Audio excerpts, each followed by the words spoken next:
j'étais à Nyon. Donc Nyon, qui est une très jolie ville en bord de lac. Pas en confondre avec Lyon. Non, pas du tout. On mange mieux à Lyon. D'ailleurs, c'est la ville la plus rapide de Suisse.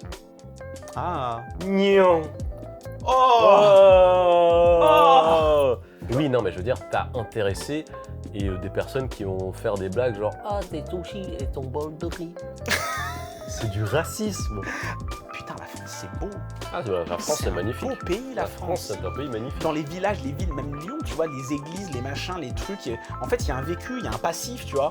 Tu regarderas dans les combini, tout ce que t'achètes, C'est mou. c'est mou. Ah,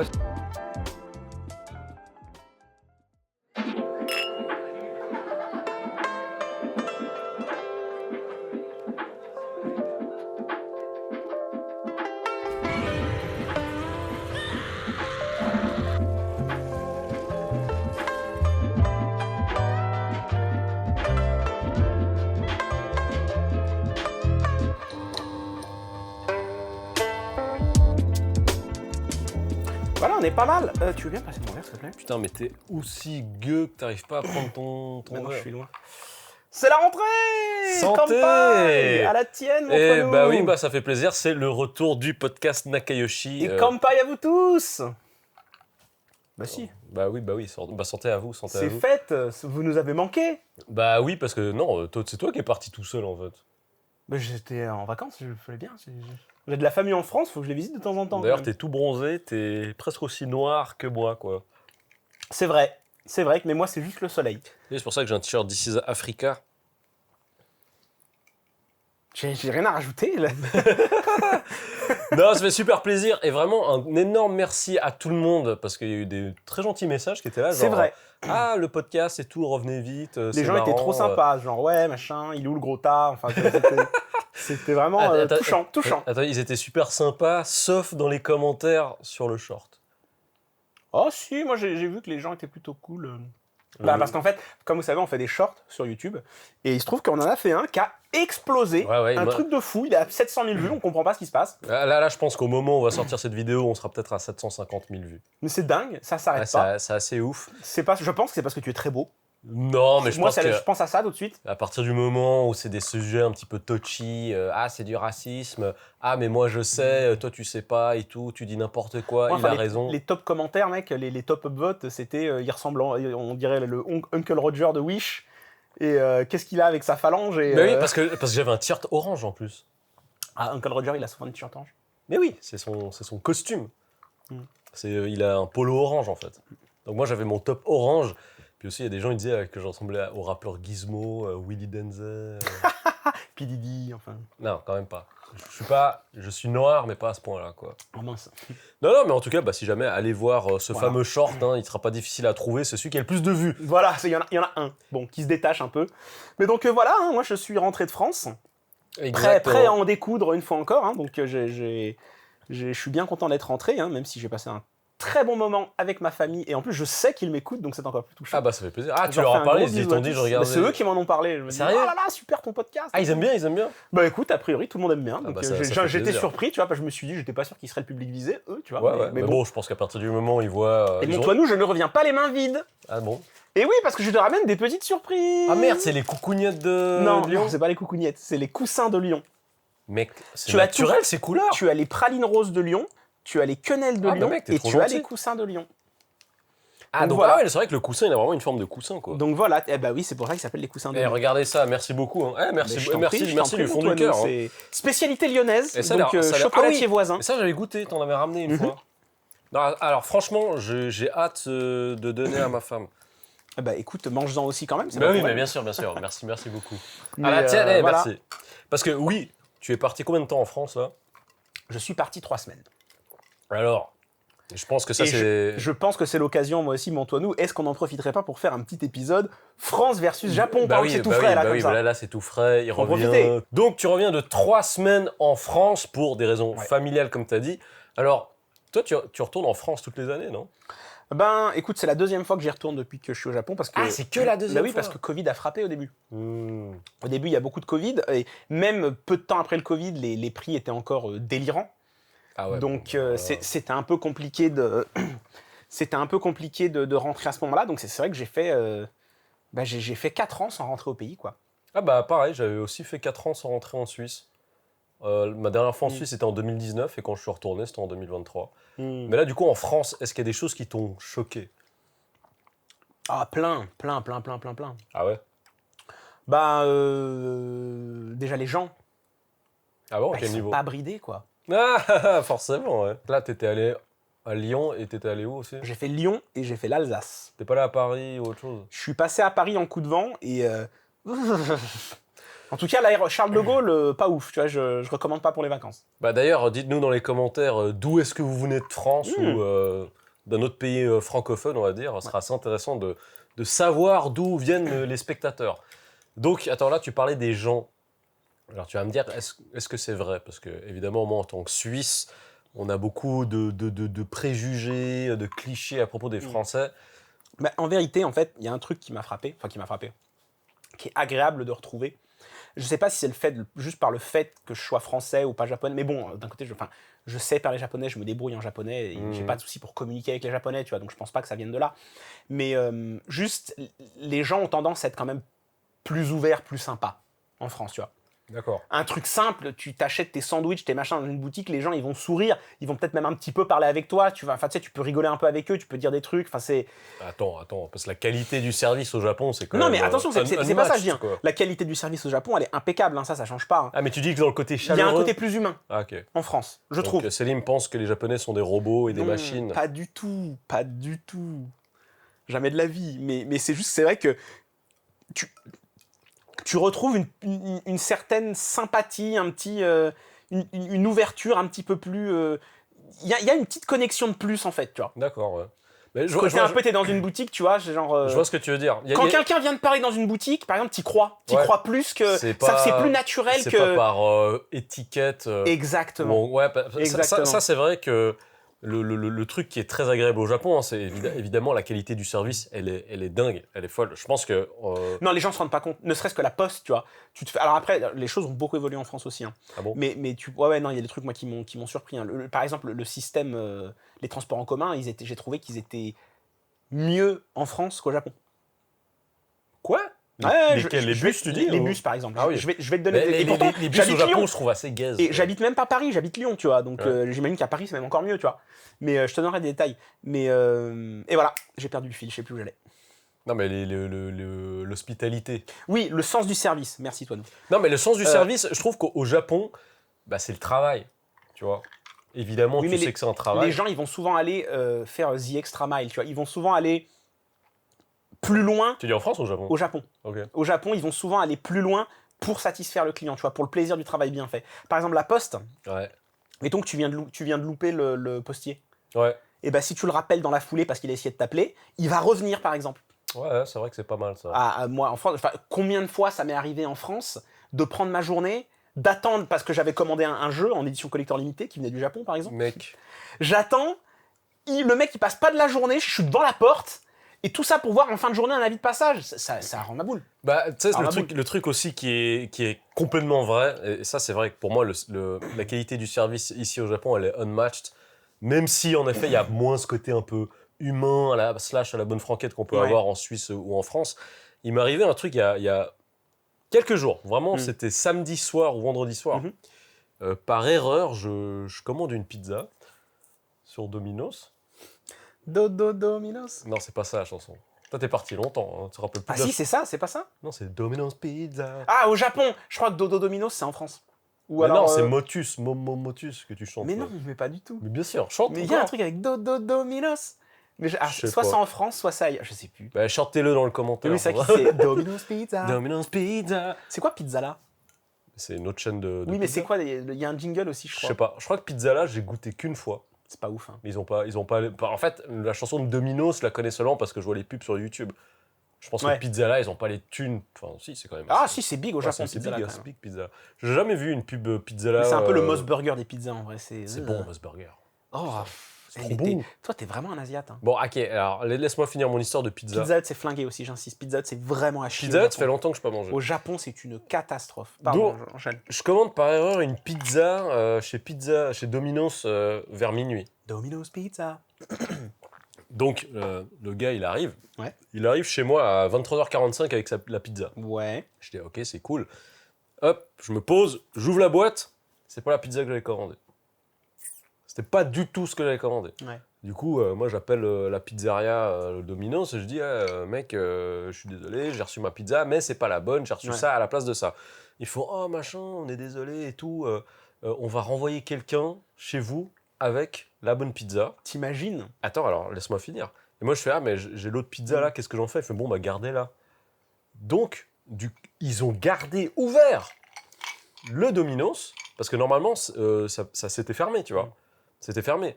Donc, quand j'appelle le mec, c'est vraiment 23h50, quoi. Ouais. À minuit, c'est finito. Ouais. Bah non, le mec, il est revenu avec une pizza vers minuit 20 ou un truc du genre. Du coup, c'est fou, hein. Bon, ça fait tant un fumier, par contre. Pourquoi ? Parce que t'aurais très bien pu les appeler, surtout si c'était la fin, t'aurais pu leur dire non, mais vous embêtez pas, je vais garder cette pizza, ça ira bien. Mais T'as quand même fait revenir le mec. Je ne parle pas japonais, je peux pas le dire. T'as quand même fait le choix de dire oh, il pleut, il y a un typhon. Mais quand même, j'ai pas payé pour ça. C'est pas ça, c'est juste que. C'est juste que, tu sais, ce petit plaisir. Ouais. Ok, j'ai menti, je l'ai pas commandé vraiment par erreur, tu vois. J'étais un peu là, genre, allez, j'hésite, j'appuie, puis c'est parti, et voilà. Ouais. Et c'est juste que là, je me matais un bon petit truc. Je crois que je matais Cobra Kai, la saison 6 de Cobra Kai, donc j'étais bien, j'étais à la maison, je me disais, je vais pas sortir ce soir, c'est cool. Je veux vraiment, tu sais, la petite pizza, c'est le petit truc, la cerise sur le gâteau. Le petit bonus. Et là, j'étais déçu. Parce que tu vois, j'étais là, genre, c'est pas sain, c'est pas bon pour la santé de manger à cette heure-là. Et si en plus. En fait, je comprends ce que tu veux dire. Parce que quand tu commandes de la malbouffe, déjà, généralement, c'est un truc spécifique que tu vends. C'est pour ça qu'il y a beaucoup de gens qui ont du mal à comprendre que des fois, tu as envie d'aller chez McDo, des fois chez Quick, des fois chez Burger King, tu vois, machin. Parce que des fois, tu as envie de ce goût spécifique. Ouais, exactement. Tu dis, je veux un Whopper ce soir. C'est tout. Si tu viens avec un Big Mac, je ne serais pas content. Mec, parce que... Et en plus, tu pètes ton budget calories, donc si en plus tu le pètes avec un truc que tu voulais pas vraiment... Oui, exactement. Tu te sens roulé. J'entends. Et ça, tu vois, c'est cette histoire où ils sont restés ouverts et les gars, ils se sont dit, bon, on a fait une connerie, on va payer la connerie, même si c'est minuit passé. Est-ce qu'en France, ils feraient ça ? Non, jamais de la vie, je pense pas. Parce que, imagine, moi je suis en France, je suis à Lyon, je suis à Paris, je sais pas. Je pense que déjà, il est minuit 55, j'appelle la pizza, je fais les gars, vous avez fait une erreur. Déjà, je pense même pas qu'ils te décrochent. Tu vois. Ah ouais, ok, bon, fin de l'histoire. Ou alors, éventuellement, peut-être qu'ils te diraient... Après, je pense que ça dépend de la pizza. Si c'est une petite pizza, genre... si c'est pas une grosse chaîne, peut-être que le mec, il peut faire l'effort et tout machin. Ou peut-être qu'il te dit, on est désolé, la prochaine fois que vous venez, on vous l'offre et tout machin. Ou peut-être pas qu'ils enverraient quelqu'un en galère à la fermeture, tu vois. Mais en tout cas, je pense qu'il y aurait quand même un geste commercial. Quand même. Ça, en tout cas, je pense qu'il y a vraiment que au Japon qui sont prêts à se mettre par terre pour les gens. Parce que, tu sais, nous, dans notre culture occidentale, on dit que le client est roi. Mais en japonais, on dit que le client est Dieu. Mais j'avais entendu que cet adage, il était mal utilisé. Ah bon ? Que le client est roi. Ah bon ? C'était que je crois que le truc en entier, si je dis pas de bêtises, et j'en dis certainement... Le client est roi des cons. C'était quand il s'agit du choix, le client est roi. Ou genre quand il s'agit du choix, le client a toujours raison, un truc comme ça, tu vois. Ce qui veut dire qu'en fait, c'est pas juste le client, il fait ce qu'il veut, il peut te chier dessus, il fait ce qu'il veut. C'est que, quels que soient les choix du client dans ce qu'il achète, dans ce qu'il veut, au niveau de ses goûts, c'est toujours lui qui a raison, tu vois. Ça, c'est ça que ça veut dire. Okay. C'est ce que j'avais lu quelque part, justement, récemment. Alors, avant, tu parlais de la poste japonaise. Ouais. La poste française, c'est comment ? Enfin, je veux dire, même les trucs un petit peu administratifs, bureaucratiques. En plus, toi, t'as bossé à la Kershak. La Kershak, bien sûr. La fameuse... Pardon, le Kershak, c'est un rappeur. Ouais, la Karsat. D'ailleurs, je leur fais des gros bisous à la Karsat, s'il y a des gens qui me regardent encore. Donc, l'administration française. Oui. Parce que, franchement, la bureaucratie japonaise, c'est lent sa mère, quoi. Ouais, ils sont pas magiques. Mais en fait, c'est qu'ils sont restés très papier. Alors après, ça fait longtemps que j'ai pas fait de paperasse en France, mais je sais que déjà à l'époque, au moment où je quittais la France pour le Japon, il y a beaucoup de choses qui étaient digitalisées, en fait. La déclaration d'impôt, c'était tout sur Internet, par exemple. Pour moi, c'est normal, tu vois, genre le e-banking, tous ces trucs. Bien sûr. Et je suis sûr qu'il y a encore plus de choses qui se sont digitalisées avec, je sais plus comment ça s'appelle en France, Amélie et tout ça, machin. Amélie Nothomb. Stupeur et stupéfaction. Il n'y a même pas de blague, là, c'est un nom, en fait. C'est rien, ça. C'est qui Amélie ? C'était le système justement en ligne pour l'assurance retraite. Pardon, je croyais que c'était genre une politicienne qui avait dit pas du tout. C'était un système, ça s'appelait Amélie.fr ou un truc comme ça. Pourquoi ils appellent... Ah, mais oui! Et la mascotte, c'était une blonde. Mais je me demande si Amélie, c'est pas pour assurance maladie et... Je sais pas. Mais ils avaient pris une blonde. Ah, j'en sais rien. Mais oui. Je sais pas s'il y avait une personne, moi, pour Amélie. Oui, c'est quelqu'un pour... Sers-nous à boire. C'est quelqu'un pour incarner Amélie Poulain, je sais pas quoi, là. Mais non, mais tu me parles du système Amélie. Et j'ai vu des pubs de Amélie et c'était une jolie blonde avec une petite robe blanche. Et t'as vu ça où? T'es suisse? Mais genre à la télé. Mec, on a la télé française. Ah, bah écoute, honnêtement, je sais pas. Moi, en fait, il y a un moment, j'avais arrêté de regarder la télé parce que j'avais Internet. Bah ça, tu vois, c'est une des grandes différences entre la France et la Suisse. Ouais. C'est que vous connaissez rien de la Suisse. Alors que nous, on connaît tout de la France. On connaît l'essentiel, quoi. C'est là qu'il y a l'argent. Ouais, bon, bref. L'argent des nazis. Ah, je sais pas, mais en tout cas, l'argent des Suisses, il y est bien. Et je connais beaucoup de gens, du coup, qui sont frontaliers. Et c'est vrai que ça donne envie d'être frontalier aussi, quoi. Putain, j'hésite à devenir frontalier en Suisse, mec. Bah, en France, plutôt. Parce que frontalier en Suisse, pour aller bosser en France, c'est pas ouf. Ah non, pardon. Frontalier, frontalier pour travailler en Suisse, c'est ce que je voulais dire. Ouais, plutôt. Ouais, c'est plutôt sympa. On était où? On s'est déjà perdu. Les administrations, tout ce qui va avec. Oui, bah tout ce qui est administration. Après, voilà, je peux pas te dire que j'y ai beaucoup fait face en rentrant en France. Mais je sais que de ce que j'ai eu à faire avec l'administration japonaise, ça peut traîner, on va dire, ça peut traîner en longueur. Ouais. Et c'est beaucoup de papiers à remplir, et évidemment, ces papiers sont tout en japonais. Bon, après, en France, c'est la même chose, les papiers sont tout en français aussi. Mais bien sûr, tu veux que ce soit en hindou, c'est quoi? Non, mais bon, enfin, Tokyo, c'est une ville internationale, tu pourrais te demander... C'est vrai, alors ça, c'est vrai que pour eux, non, c'est pas une ville internationale. Ah, c'est considéré un petit peu comme ville internationale, tu peux pas comparer Tokyo avec New York ou Londres. Oui, waouh. Parce que tu sais ce que c'est la grosse différence, c'est que c'est pas parce qu'une ville est internationale, parce qu'il y a des gens qui viennent de partout dans le monde qui y habitent. Genre Genève, c'est vraiment une ville internationale, parce que tout le monde parle anglais. Bon, après, il y a toutes les ONG et tout ce que tu veux. Et là, oui, c'est une ville internationale où tu as vraiment des expatriés, des groupes de gens qui viennent d'Australie, des pays, les WASP, etc. Ouais. Mais non, Tokyo, c'est pas une ville internationale. Non, je comprends ce que tu veux dire. Moi, j'ai toujours vu ça. Parce que pour moi, à partir du moment où dans le métro, ils disent les noms des stations en anglais, je me dis c'est ville internationale.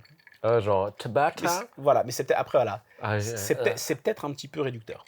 Mais tu sais, je voulais renouveler certains trucs de paperasse aussi.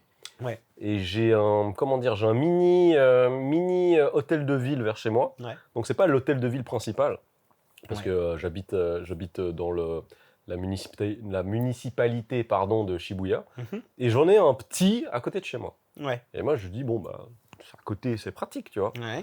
J'y vais, ils me font ouais, on est désolé pour les étrangers, vous pouvez pas faire ça ici. C'est que pour les Japonais. Ce que moi, je voulais faire. Ils m'ont dit, c'est que pour les personnes japonaises. La procédure que tu voulais lancer. Ouais. Exactement. Et moi, je bon, ça saoule parce que là, du coup, il faut que j'aille dans le grand Kuyakusho, le grand hôtel de ville. Ouais. Et je sais que ça va me prendre une demi-journée, du coup. Et c'est vrai que ce côté très procédurier, relou pour pas grand-chose, des fois, qui, je sais pas, moi, en Suisse, bon, après... Tu sais, quand t'as pas la barrière de la langue ou ce genre de choses, évidemment que ça change la perspective des choses. Je pense qu'il y a beaucoup de choses. Mais il y a beaucoup trop d'étapes et de choses. Tu sais, on dirait une quête annexe dans un RPG. Mais après, c'est peut-être exacerbé par le fait que comme c'est dans une autre langue, ça nous prend plus de temps à faire aussi, tu vois. Est-ce que c'est vraiment le cas au final? Est-ce que c'est vraiment plus compliqué? Non. Je me demande. Je pense que, c'est mon impression, hein, je pense qu'il y a vraiment ce côté un petit peu monolithique que le Japon a. Ouais. Où ça va jamais changer. Genre, mec, l'administration qui utilise le fax encore. Tu vois, le fax. Et c'est funky. Des trucs assez ridicules parce qu'en fait, ils étaient pas prêts à ça. C'est, par exemple, quand il y avait eu le Covid, il y avait beaucoup de personnes qui étaient obligées d'aller au travail physiquement et qui pouvaient pas faire de remote. Ouais. Pourquoi? Parce que certains documents avaient besoin du hanko. Donc le hanko, c'est ce sceau.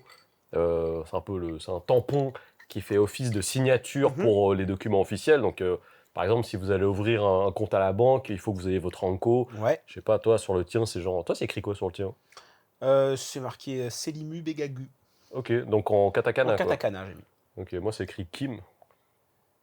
Donc, faudra que tu me racontes pourquoi t'as mis un faux blaze. Ah bah, si un jour on parle un peu de ma carrière dans le dessin au Japon, volontiers, parce que c'est très rattaché à ça. Ok. Et bon, moi j'ai juste pris Kim parce que ça coûtait le moins cher, tu vois.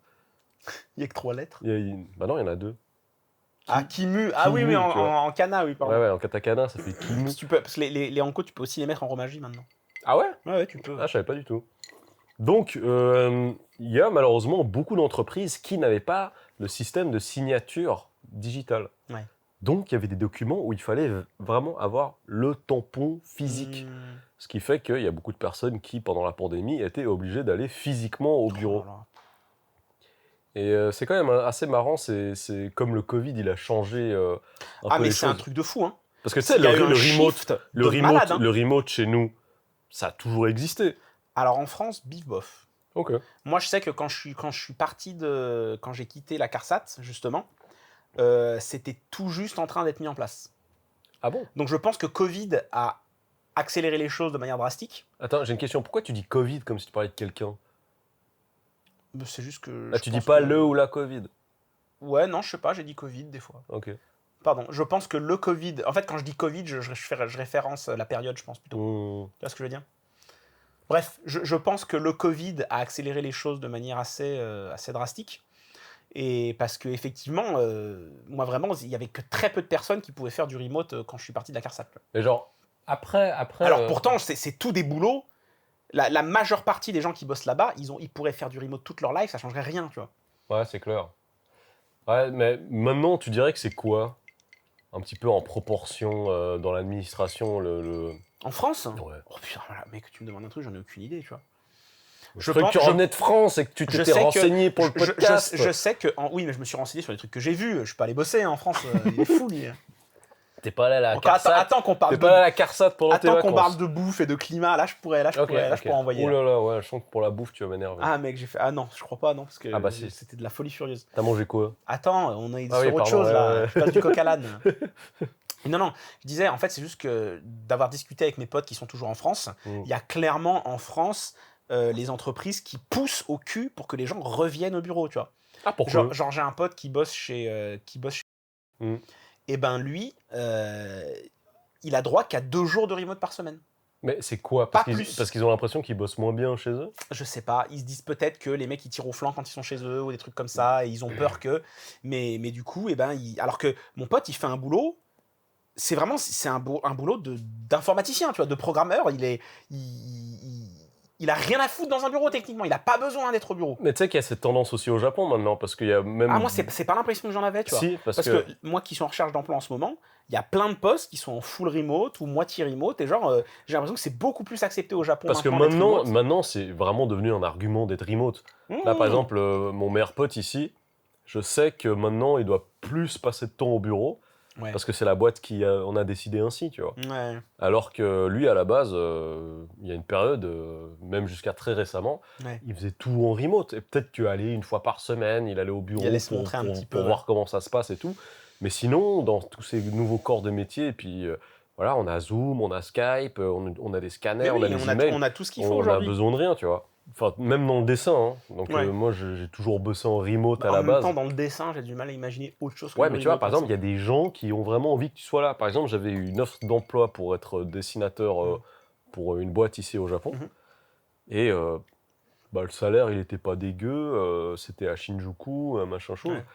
Et moi, j'étais, bon, je veux dire, moi, j'ai toujours bossé dans le dessin en remote, tu vois. Je vais pas me faire chier, aller tous les matins, prendre les transports. Mais surtout que pour moi, le dessin, c'est un truc où des fois, tu as envie de te concentrer. Faut pas que tu sois dérangé, tu vois. Pour moi, c'est exactement... T'es dans ta bulle, t'es dans ton truc. Pour moi, c'est exactement ça. C'est-à-dire que si je me retrouve dans un contexte où on va me casser les burnes ou ce genre de choses-là, je peux pas me concentrer. Mais je comprends. Moi, quand j'étais dans notre précédente boîte où on bossait ensemble, quand je faisais du montage, et qu'on m'interrompait toutes les 2 secondes pour un truc. Mais oui, tu sors de ton truc. C'est un cauchemar, c'est horrible. T'es là, t'étais bien, t'avançais bien, et d'un coup on t'arrête. Ah, vite, il y a ça. Non, moi je comprends tout à fait l'argument du remote dans ces cas-là. Bah, ils ont pas voulu. Ils ont pas voulu que je fasse du remote. C'est dommage. Ouais, c'est un peu débile. Mais bon, tu vois, maintenant de toute façon, je suis en remote. Hein, tu vois, mes clients, ils sont à droite à gauche dans le monde, etc. Et d'ailleurs, ça, c'est quelque chose d'assez intéressant parce que j'étais tombé sur la vidéo d'un mec sur Instagram qui a lancé un compte, c'est assez intéressant, afin de promouvoir l'esprit start-up au Japon. Et c'est quoi l'esprit start-up au Japon? C'est-à-dire que, en fait, dans les pays qui font partie du... je crois que c'est le G20 ou je sais plus quoi. Mais en tout cas, c'est vraiment dans les pays développés, on va dire. Ben, le Japon, c'est celui dans lequel il y a le moins de start-up. Parce qu'il y a moins... c'est curieux. Il y a moins peut-être cet esprit d'initiative où... Bon, je l'ai vu quand j'étais prof, où en effet, on n'apprend pas, on n'aide pas les élèves à essayer de sortir un petit peu d'un certain carcan. Ce qui fait que même quand moi je parlais avec, par exemple avec Katsumi, donc Katsumi qui est un pote qui a son bar à Tokyo, mais qui a également d'autres business. Et lui, en fait, c'est quelqu'un qui est auto-entrepreneur, en fait. Et toutes les personnes qui fréquentent son bar sont également des auto-entrepreneurs.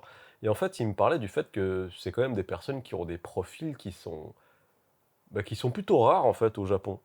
Parce que, je sais pas, hein, après, en proportion, combien de Japonais est-ce que tu connais qui sont à leur propre compte et qui ne bossent pas comme employés pour une boîte? Il n'y en a pas beaucoup. Hein. Enfin, moi, après, moi, je connais pas beaucoup de base, je connais pas beaucoup de Japonais.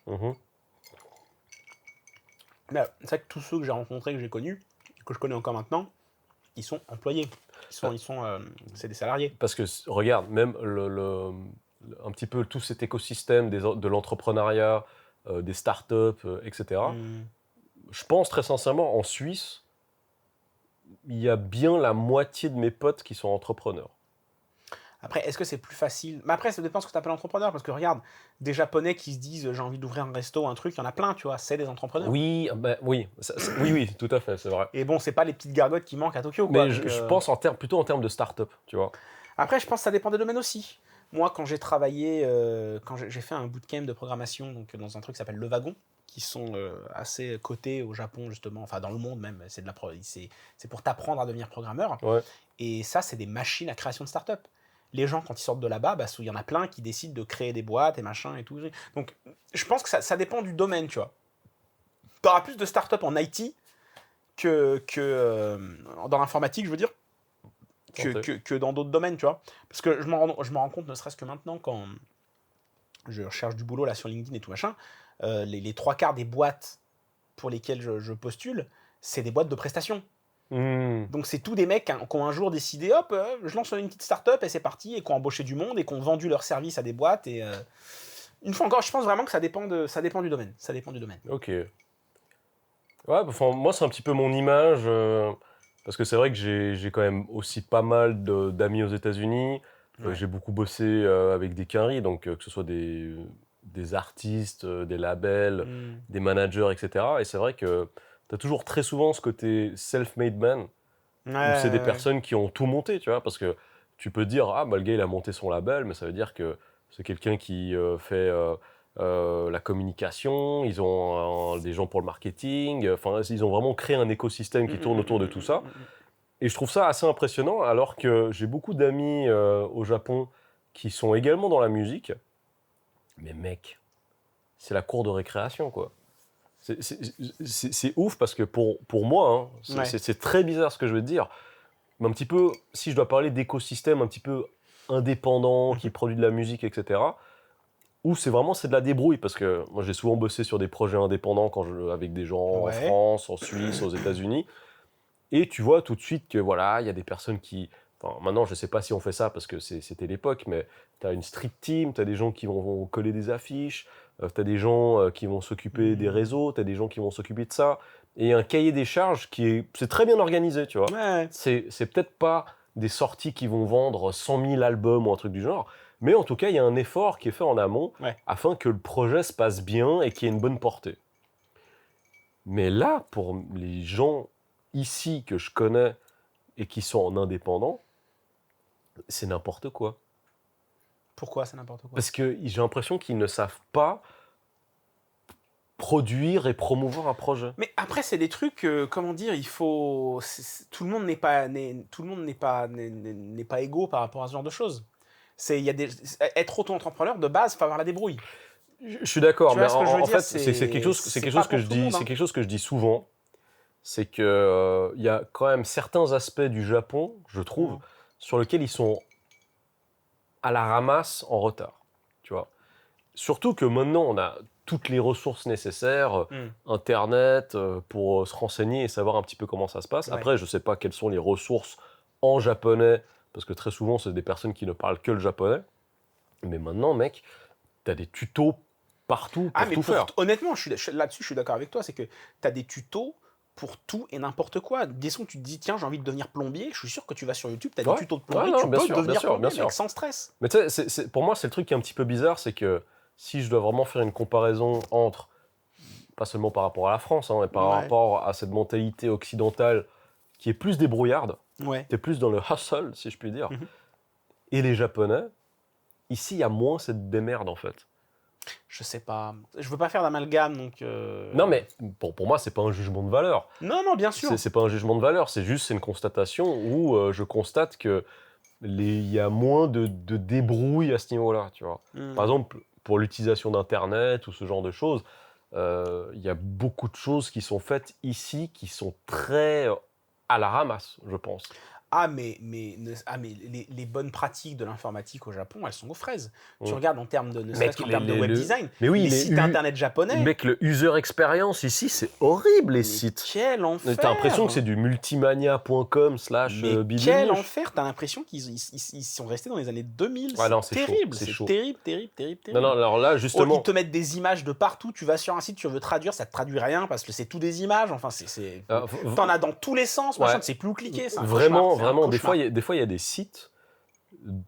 Enfin, je sais pas si vous aurez l'occasion de passer un certain temps au Japon pour utiliser ces sites-là. Mais par exemple, des sites pour acheter des billets de concert ou de ce genre de choses-là, t'as l'impression que c'est un faux site. Non, mais t'as l'impression que c'est une arnaque. C'est un scam. T'as l'impression que c'est un scam. Tu vois, tu sais, comme ces emails que t'as dans les spams où t'as vraiment la police verte fluo, italique, et là je te mets de l'impact, et là du Time News Roman, là du 100 MS, je sais pas quoi. Les pages web officielles de trucs considérés comme sérieux, t'as souvent des trucs comme ça, et t'es là, genre, mais c'est chaud, quoi. Il y en a, après, bon, je pense qu'ils commencent à ça. Mais tu sais d'où ça vient, ce problème? L'anglais. Ah bon? L'anglais. Ah oui, moi peut-être que je vois ce que tu veux dire. Parce que le problème, c'est que pour apprendre les bonnes pratiques de web design, il faut voir. C'est en anglais. Il faut parler anglais. Les cours, c'est en anglais. Les leçons en ligne, c'est en anglais. C'est tout en anglais. Donc, comme les Japonais en anglais, ils sont en retard de ouf. Et ils n'ont pas pris les bonnes pratiques. Ça n'a pas évolué avec. J'ai un pote, là, en ce moment, qui bosse dans une boîte, justement, il bosse dans une boîte de programmation. Ouais. Merci. Il bosse dans une boîte de programmation et il me dit tous les Japonais qui sont là, on parle de programmation et dans l'informatique, tous les Japonais qui sont là-bas, ils ne parlent pas anglais. Sachant que dans cette boîte, si jamais tu passes ton TOEIC, avec genre, ils demandent même pas énormément de points, je crois, ils demandent genre 600 ou 700, un truc comme ça. T'as un bonus? Mec, t'as un bonus de 500 € par mois. Quoi? T'as une augmentation de 500 € par mois si tu passes ton TOEIC. Ad aeternam. Goman, ad vita aeternam. Donc lui, mon pote, quand il est rentré dans la boîte, direct, il a passé son TOEIC. Donc en plus, le TOEIC, c'est vraiment... c'est basique le TOEIC. TOEIC, c'est nose in the finger. Il l'a passé à 900, je sais plus combien. Enfin, tranquille, tu vois, ça se fait. Et là, du coup, dans sa boîte, il y en a combien qui ont le TOEIC? Tous les étrangers qui parlent anglais, en fait. Mais aucun japonais? Non, quasiment pas. Mec, mais attends, c'est quand même ouf parce que c'est un truc par année. Au bas mot, c'est par année. C'est pas juste un bonus. C'est par année. Par année, au bas mot, ça te fait 5000, ça fait 6 000 €. Mais c'est énorme. Et ils ont mis ça en place justement parce qu'ils voulaient pousser les Japonais à apprendre l'anglais. Et du coup, ils le font pas. Apparemment, ça ne marche pas. Mais ouais, c'est vrai qu'il y a quand même... Alors, je veux dire un truc très méchant. Très méchant. Alors, attention. Attention, je vais peut-être devoir couper. Non, c'est pas si méchant que ça, mais c'est... Je dis les termes, tout simplement. C'est que il y avait quelques Miss que j'avais rencontrées, donc des japonaises, qui, dont l'une, elle marcelait, c'était ouf, quoi. Elle était folle amoureuse de moi. Et doucement, Brodiker. Non, c'est pas ça. Non, c'était balourd parce que c'était de l'harcèlement, en fait. Et en fait, elle était designeuse et web designeuse. Ouais. Donc, en fait, elle bossait dans un bar, ouais. au Golden Guy. On y revient. Mais c'était. Toutes les histoires Monogatari. Mais le Golden Guy, c'était son baito, c'était son travail à temps partiel. Et son vrai travail, c'était designeuse et web designeuse. Et forcément, vu que je suis aussi dans l'image, etc. Je vois pas comment tu fais web designer et designer et que tu as quand même un boulot à temps partiel à côté dans un bar. Parce que.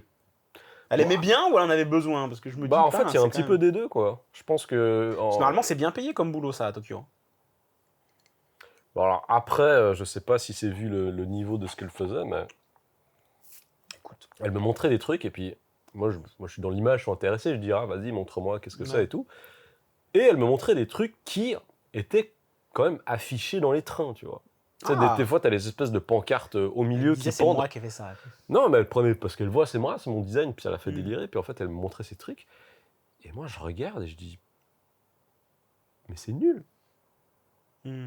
C'est nul. Enfin, tu vois, selon mes critères, et quand tu connais un petit peu ce qui se fait internationalement, c'est nul. Mais le truc, c'est qu'en fait, c'est pas que c'est nul, je pense, c'est que le Japon a une vision spécifique du design pour les Japonais.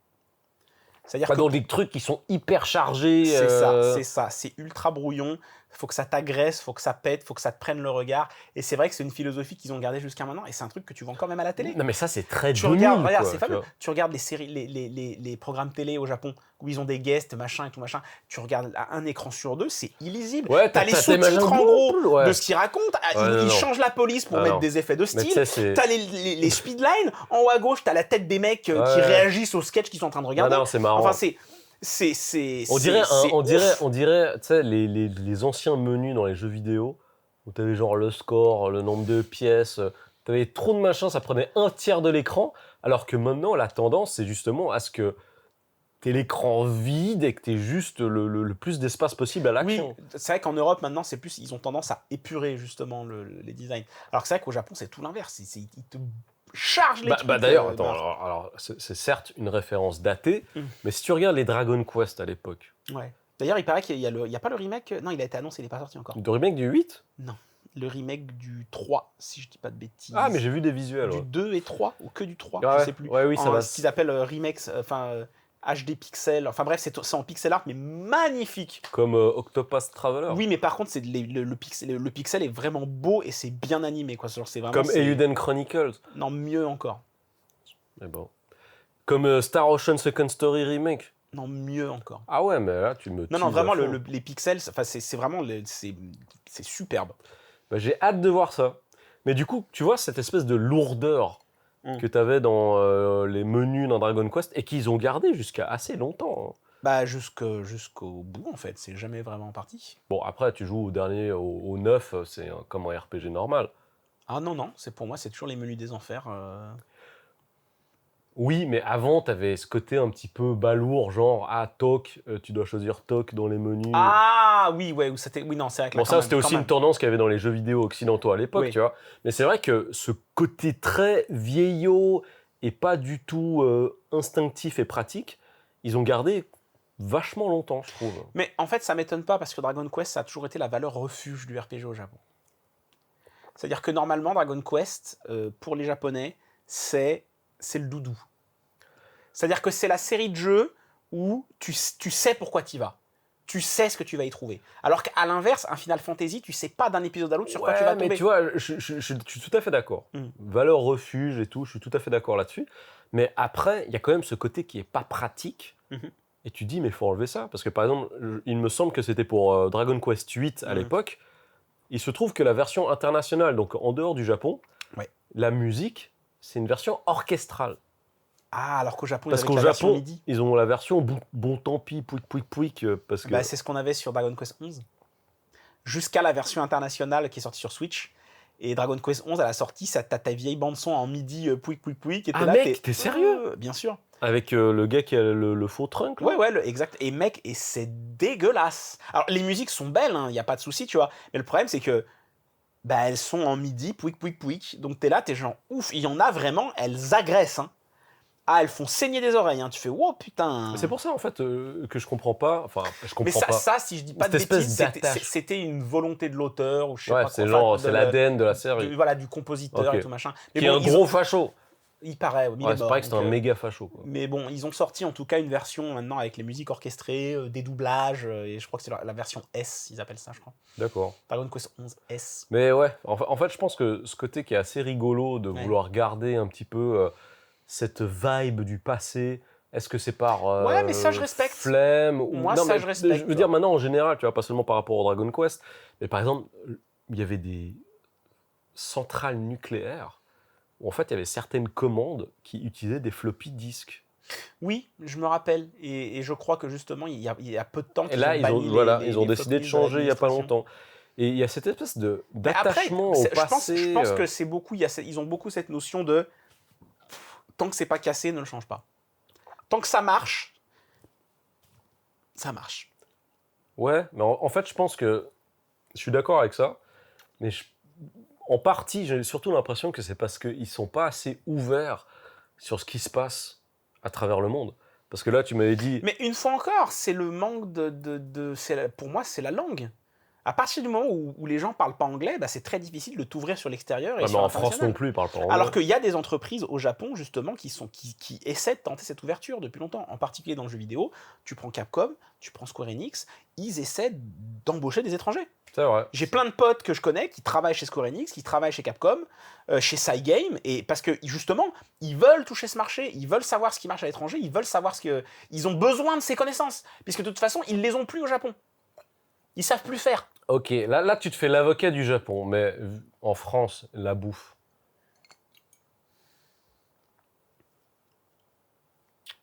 T'as mangé quoi? J'ai mangé tellement de trucs. Ouais, mais déjà, du lyonnais. Déjà donc on est arrivé, on a commencé par l'Alsace. Ah bah oui, les patates. T'aimes bien ça, les patates? La choucroute. Oh, le Willy Wallers 2006. Oh là là, tu vois, on parle de spécialité. En Alsace, j'ai mangé des plats que j'avais jamais vus avant. Des Spätzle. Les Spätzle, c'est suisse. Des Fleischnacker. Arrête là, c'est suisse. Ah, ça aussi, tout est suisse maintenant. Mais non, les Spätzle, c'est suisse, arrête. Ah, bah ça, je sais pas. En tout cas, c'est au moins allemand. Bah, c'est comme toi, tu fais aussi partie des personnes qui vont me dire que la fondue, c'est français.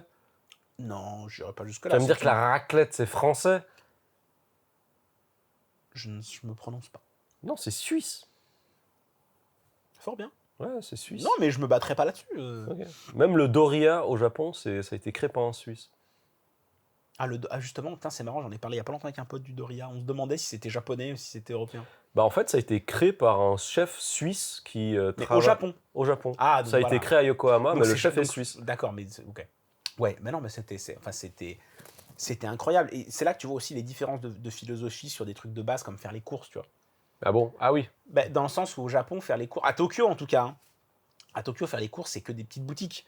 T'as des Hanamasa, t'as à la limite le Donkey, les Aeon, les Olympiques, mais c'est jamais très très grand, tu vois. Bon, si tu veux un grand life ou un truc du genre, faut aller dans la pampa un peu. Oui, non, mais c'est ça. Mais il faut aller quand même loin, tu vois. Et c'est là que tu te rends compte qu'en Europe, on fonctionne tout à base de supermarchés. C'est vrai. Des Auchan, des Carrefour, des Leclerc, et ils sont gigantesques à chaque fois. Voilà, c'est vrai. Et tu trouves de tout. Et mec, le rayon fromage. Bah, je pense beaucoup au fromage parce que quand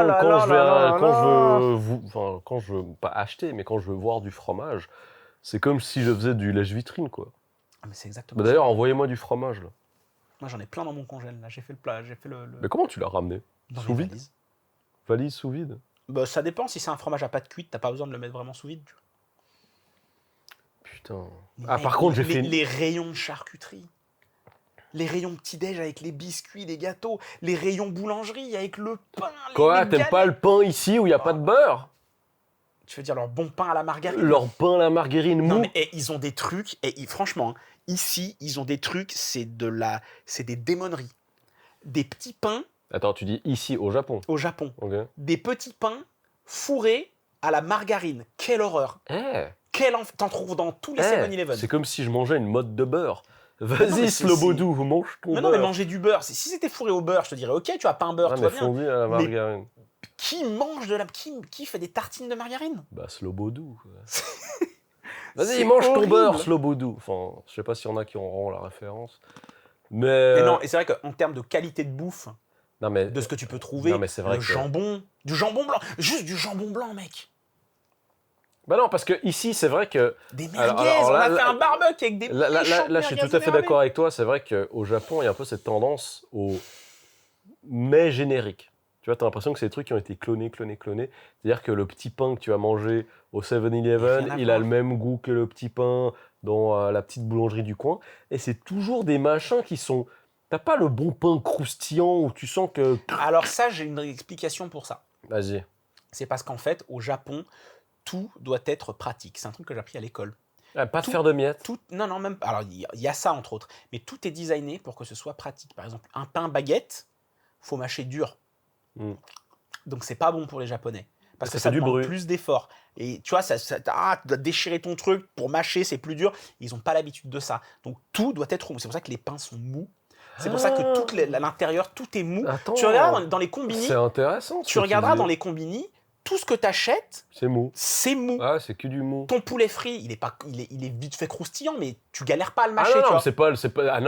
mais c'est pas, mec, c'est pas du poulet frit de Atlanta. Quand tu achètes ton sandwich baguette au combini, le pain, il est tout mou, c'est pas de la baguette, on est d'accord. Parce que tout est fait pour ça. Ah, mais c'est intéressant ce que tu dis. Même chose pour la viande. Parce que tu vas jamais tomber sur une viande dure à mâcher. Alors, ça c'est intéressant ce que tu dis, parce que maintenant, si j'applique ta remarque de façon générale à... Même dans les restos, il n'y en a plus, il faudra prendre notre canette de jus de citron. D'accord. C'est vrai qu'il y a toujours ce côté, cette appétence pour le mou et le gras. Parce que tout doit être facile à manger et facile à consommer. Tu vois, les paquets, c'est facile à ouvrir. Bah oui. Tu manges ton truc, ça fait sens. Tu te fais pas mal aux dents. Ça fait sens parce que la population est vieillissante, il n'y a plus que des vieux ici. Quoi. Ah, après, je sais pas si c'est par rapport aux vieux. Mais non, mais je rigole. Mais c'est l'idée générale. Ok, c'est intéressant en tout cas, c'est très intéressant. C'est vrai que, je sais pas, le truc le plus dur que tu peux manger, c'est des biscuits et des chips. Ici, oui, c'est le maximum que... Ou alors si tu vas effectivement dans une boulangerie stylée européen et que tu t'achètes une vraie baguette, où là, t'auras un truc à mâcher, tu vois. Mais c'est vrai qu'il y a tout qui est mou. Tu sais quoi ? Bien sûr, et tu sais que même dans ces endroits-là, moi je vais beaucoup près de chez nous, on a une boulangerie française à laquelle on aime bien aller, qui s'appelle Goûter le blé, qui est marrant. Oui, forcément, c'est un titre, un nom prout-prout en bien sûr, français. ils aiment bien. Mais donc, ils te vendent tes baguettes à l'unité, mais tu peux aussi acheter des petits sandwichs. Mais tous les sandwichs que tu achètes, mon gars, pour mou. C'est tous au pain de mie. Ah ouais. Et tout est tout mou. Ça, c'est vrai. Pour être sûr que tu te fasses pas mal, le chocopan, ils ont un délire avec le pain de mie. Ah ouais, non, c'est maladif. Je capte pas. Alors déjà, le pain de mie, je sais pas pourquoi ici c'est beaucoup vendu comme quelque chose de français, alors que le pain de mie d'origine, ça vient d'Angleterre. Ah, je ne savais pas. Ça vient d'Angleterre. Enfin, j'ai lu Yakitate Japan, donc lisez Yakitate Japan. Très très bon manga sur le pain, etc. Et il y a des endroits, mec, les gens, ils font la queue, mais pendant 45 minutes pour avoir un putain de pain de mie de sa mère, quoi. Mais alors ça pour moi, c'est un problème de... Une fois encore, c'est les réseaux sociaux. Ouais. Parce que ça, c'est un truc que j'ai remarqué au Japon, comment ça se passe. C'est des Yankees, quoi. Mais c'est pire que ça, c'est que généralement, t'as un truc qui va péter sur les réseaux sociaux, ça va passer à la télé, et du coup, maintenant, tout le monde y va pour faire la queue, tu vois. Alors qu'il n'y a pas de raison, le truc, c'est rien de spé. Ah, ça, dans le coin, il y a un coin où ils font des méga poulets frits. Ouais. Donc, tu sais, t'as une... Ah, mais c'est taïwanais. Alors, c'est les gros trucs énormes, assaisonnés. Il y a moyen. En fait, c'est je sais pas si c'est de la cuisse de poulet ou de la poitrine. Ouais, qui est tapé, voilà, bien, et du coup, ça te fait une grande feuille de poulet, et ils te font frire ça, et ils te vendent ça, et les mecs, ils font la queue pour ça. Alors, c'est des modes, hein, toujours, mais tu te dis, mais putain, mais vous avez que ça à faire de vos lives, quoi. Enfin, c'est terrible. Non, mais ça, c'est vrai que c'est marrant, parce que chez nous, enfin, moi, je dis chez nous, que ce soit pour la France ou pour la Suisse, en Europe, il y a un endroit, tu vois la queue, je me dis, ouais, vas-y, laisse tomber, quoi, ça casse les bureaux. Mais parce que en France, il n'y a pas cette notion de je vais attendre pour aller manger non, mais truc. Ici, les gens, ils aiment attendre de fou. Ah, il n'y a aucun sauce. Mec, la première fois que j'étais venu au Japon, j'étais à l'hôtel et j'étais tombé sur une émission télé de merde, comme il y en a 36 000 ici, où en fait, tu avais chacun des présentateurs qui a été dans des shops un petit peu populaires qu'il y avait à Tokyo. Ouais. Et en fait, celui qui gagnait, c'est celui qui avait passé le plus de temps dans la queue. Et la façon avec laquelle est-ce qu'ils vendaient le truc, c'est qu'ils avaient créé une espèce de map à la Dragon Quest. Tu avais les musiques de Dragon Quest, etc. Trop bien. Et en fait, ils gagnaient des points d'expérience par plus de temps ils passaient dans la queue. Parce qu'en fait, pour eux, ici, c'est un indicateur... De qualité, soi-disant. De qualité, voilà. Il y a du monde, donc ça veut dire que forcément, c'est réputé. Donc c'est bon. Et en plus, devant, bah, tu vas mettre les petites photos. Peut-être qu'il y a eu Matsuko Deluxe qui est venu manger voilà, un mais truc. c'est ça. Ça marche tout à la crède, en fait, Ouais. ici. Donc ça, c'est vraiment... Et mec, c'est la même chose.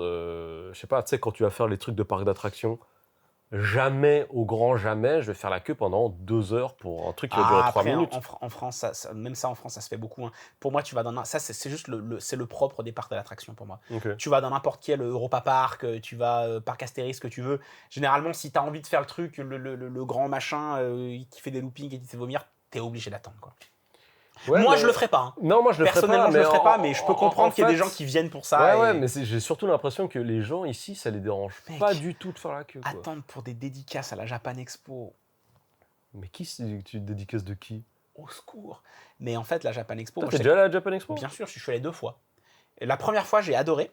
Ouais. La deuxième fois, j'ai dit, bah, plus jamais je viens, en fait. Pourquoi? Mais parce qu'en fait, une fois que tu as vu 1 fois, 2 fois, c'est bon.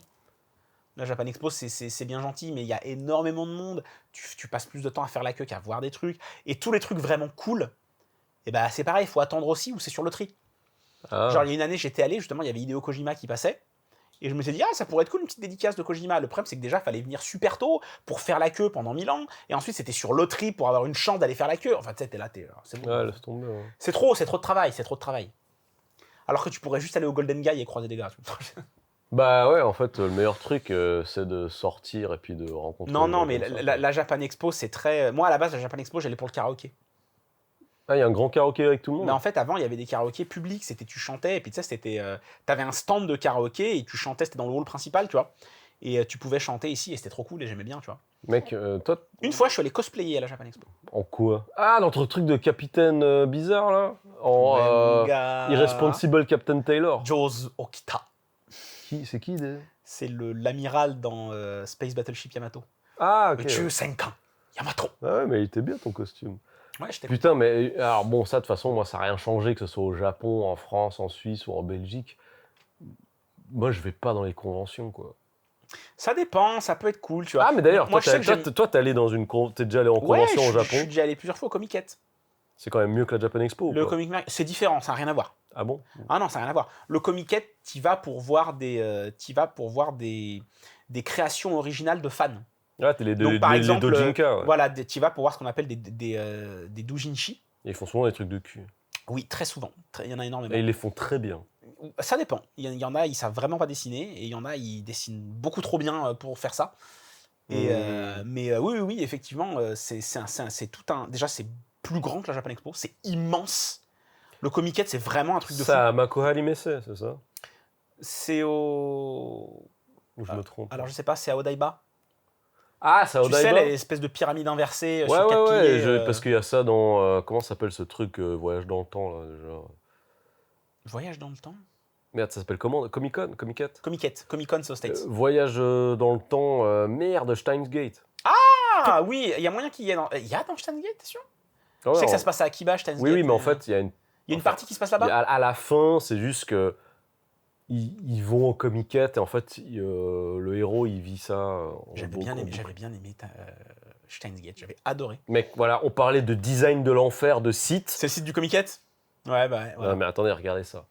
C'est le site internet du Comiket. Je sais pas si les gens verront à cause du focus, mais... Bon, c'est pas grave. Pas grave. Le design, je suis désolé, mais c'est Multimania en 1998, quoi. C'est immonde. C'est dur. Ouais, bah laisse tomber. Avec des petites bannières dans mais tous les sens. Regarde, franchement, on dirait... Ça s'appelait comment ce site à l'époque? Animint. Ah, je sais pas. C'était les sales sites de manga qu'il y avait en France avant. Là. Mais non, c'est dur. Mais le Comiket, c'est pas... Tu fais beaucoup de queue, mais une fois que t'es dedans, par contre, t'es dedans et tu visites les trucs et c'est cool. Il y a le Comiket d'été et le Comiket d'hiver. Moi, je recommanderais pas le Comiket d'été. Ah, pourtant, les cosplays sont plus dévêtus. Je suis même pas sûr. Hein. Ah, les même gens pas. qui veulent cosplayer, même en hiver, tu sais, ils cosplayent à l'intérieur. Mais non, il y a plein de gens dehors qui sont tout nus. Oui, il y a des gens dehors qui sont tout nus, mais... De toute façon, les meufs, elles utilisent les fausses poitrines en silicone. Moi, le Comiket d'été, le problème, c'est que l'été au Japon, bah tu vois, regarde dans les trucs où c'est mieux en France qu'au Japon. Le temps, ouais. Bah le climat. Mec, l'été au Japon, l'été en France, c'était trop bien. Attends, mais toi, t'es allé... Tu dors le soir, la fenêtre ouverte, t'as un petit vent frais, Toi, t'es allé pendant l'après-élection et Jeux Olympiques. Non, j'étais avant les Jeux Olympiques. Ah, t'étais avant les JO. Bah oui, c'est maintenant les Jeux Ah bah oui, Olympiques. c'est vrai. Il est fou. C'est vrai. Et vraiment, le climat, quand on est rentré au Japon, là, la seconde où tu sors de l'avion, vraiment, c'est... tu sais, t'as l'impression de... C'est les chroniques de Riddick. Voilà, c'est exactement ça. Ou alors, je sais plus dans quel manga, où genre, tu sais, t'as une force qui te bloque par terre, genre... son chi est trop fort, tu vois, c'est un enfer. Alors, attends, moi j'ai une question. Un enfer. Vraiment, l'été au Japon, ne venez pas. Ne venez pas. Juillet, août, ne venez pas. Même limite septembre, ne venez pas, je pense. Mais du coup, toi, tu te verrais mourir en France ou au Japon? Honnêtement, hein, si c'est mourir, ce serait clairement en France. Ok. Dans la tranquillité, une petite maison en bord de mer, dans la Méditerranée, Parce que dans le Midi. Tu préfères la France ou le Japon? À quel niveau? Alors déjà, sentiment général. Sentiment général, aujourd'hui, je préfère quand même le Japon. Ok. Après, bon, la bouffe, on sait très bien que tu préfères la bouffe française. Ah, ça, ouais, y a pas de... Les gens, tu préfères les Japonais ou les Français? Ça dépend, il y a du bon et du mauvais des deux côtés, tu vois. Mais automatiquement, je vais avoir envie de te dire les Japonais, parce que le fait est qu'il y a beaucoup plus de sécurité au Japon, et que il y en a beaucoup moins en France automatiquement. C'est vrai que moi, j'ai l'impression que la France, c'est un peu le bol. Enfin, pas forcément pour tout ce qui est violence dans la rue, etc. Après, mais j'ai l'impression que le climat politique, le climat social, c'est très compliqué chez vous, quoi. Et c'est vrai que du coup, comme tu le sais, le public français est très, vocal. Ouais. Et il sort dans les rues et il se bat pour ses droits et il se bat pour sa liberté et tout machin. Et c'est très bien, tu vois. Mais c'est vrai que ça a tendance à être souvent le sbeul en France. Mais moi, à la limite, ça, j'ai rien contre ça. Au contraire, hein, tu vois, je trouve ça très bien que les gens aillent se battre pour ce en quoi ils croient et ce genre de choses. Non, moi, c'est plus un sentiment d'insécurité générale, en fait, qui fait que je préfère le Japon. Et qui fait que je suis venu au Japon, d'ailleurs, tu vois. D'accord. C'est qu'il y a des fois, tu es dans le bus, tu t'es pas tranquille, tu es dans des ruelles le soir, tu pas tranquille, encore plus quand tu es une femme. Ouais, mais c'est vrai que ça, c'est alors ouf. Alors qu'au Japon, au Japon, les gens se rendent pas compte, mais et je parle ça en tant que femme, mais j'en ai beaucoup discuté avec ma copine, où genre vraiment, tu peux être toute seule, en pleine nuit, en plein Tokyo, dans une ruelle chelou, t'auras pas peur. Parce que tu sais que tu risques rien, en fait. Non, c'est clair. Tu risques rien, il n'y a personne qui va t'agresser, il n'y a personne qui va essayer de te pécho. Les gens qui veulent te pécho, ils sont à Shinjuku, ils sont à Kabukicho. C'est juste là, les gens qui vont essayer de te pécho, tu vois. Mais non, c'est un sentiment général, tu vois. Ça, c'est intéressant parce que la France, je suis déjà allé très souvent en France, tu vois. Oui, j'imagine. Mais le truc, c'est que par rapport à la Suisse, si je dois comparer le Japon, je pense que, hormis pour ce qui est divertissement et amusement, oui, évidemment, le Japon, c'est mieux que la Suisse. Mais je suis quand même tenté de te dire que, objectivement, en tant qu'adulte, donc plus en tant qu'adolescent et genre, ouais, putain, karaoké, on s'amuse, c'est trop bien. La Suisse, c'est mieux que le Japon. Ouais. Ça, c'est un truc... D'un point de vue économique, tu veux dire. Même environnement, je veux dire. Oui. Regarde, un truc simple, c'est justement... Ouais, l'environnement, ça c'est clair et net. La campagne au Japon. C'est dégueu. Soyons honnêtes, c'est moche. C'est moche. C'est vilain. C'est immonde. Non, t'as vraiment... dégueulasse. Là, je sais que les gens, ils s'imaginent genre, mais c'est pas comme dans Mon voisin Totoro. Ah non, c'est pas comme dans Mon voisin Totoro. T'as une grande route qui passe au milieu. T'as genre le petit Denis, le petit ramen du coin, dégueu dans le coin. Ah tiens, un endroit où je peux acheter un costard, etc. Ouais, non. C'est horrible, c'est sûr. Et dites-vous bien que c'est pareil, hein, la campagne au Japon, c'est genre, il est 16h, tout va fermer. Non, c'est un cauchemar. Hein. C'est des villes fantômes la nuit et tout machin, c'est... Non, je ne suis clairement pas le public visé. Mais, tu sais, en plus, oui, si tu dois parler d'environnement, mais également la façon avec laquelle est-ce qu'on a été éduqué pour l'environnement, de façon générale. Je ne sais pas comment c'est en France, mais depuis très petit en Suisse, on est très rapidement sensibilisé à l'écologie. Oui, pareil. Donc tu vois, le tri, le tri sélectif, le fait de faire attention avec la consommation d'eau. Voilà, bien sûr. Ça, tu vois, par exemple, avec toutes mes copines japonaises, et même maintenant avec ma femme, qui est aussi japonaise, c'est là où je constate...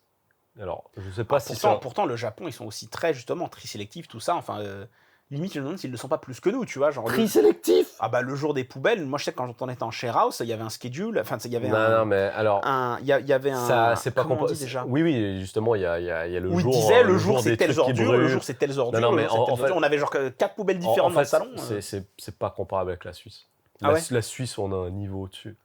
Qu'est-ce que vous faites de plus ? Non, mais c'est des trucs tout bêtes. C'est que par exemple, on n'a plus de sacs plastiques depuis très longtemps. En France aussi ? On a des sacs compostables. Et genre tout le monde à la maison maintenant, on a le truc à compost. Ouais. Donc tous les trucs organiques, etc. Un peu comme une lettre, quoi. Putain, ça m'avait pas manqué, ça. Rentre Ça, chez toi. C'est un truc... Compose, un truc compost. Putain, mais rentre chez toi. Il n'y avait pas eu de jeu de mots encore, merde. Ah, merde. Le dab. C'est quoi, je ramène le dab. Ouais, mais écrivez dans les commentaires, Selim, rentre chez toi. Bah non. Bah si. Non, vraiment pour ça, y a vraiment une...